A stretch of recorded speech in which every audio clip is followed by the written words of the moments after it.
দুপচাঁচিয়ায় নদী ও পরিবেশ সুরক্ষায় করণীয় শীর্ষক আলোচনা সভা অনুষ্ঠিত হয়েছে।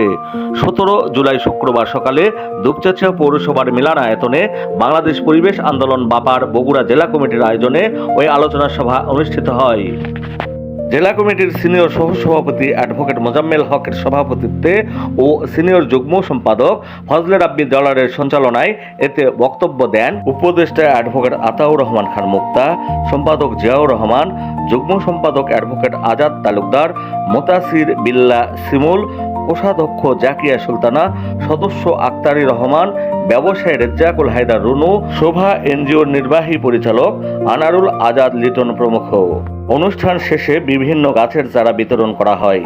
পরে শিক্ষক শহীদুল ইসলামকে আহ্বায়ক এবং শিক্ষক দীপক চন্দ্র বর্মন ও গোলাম মোস্তফাকে যুগ্ম আহ্বায়ক করে 21 সদস্য বিশিষ্ট বাংলাদেশ পরিবেশ আন্দোলন বাপা দুপচাঁচিয়া উপজেলা কমিটি গঠন করা হয়।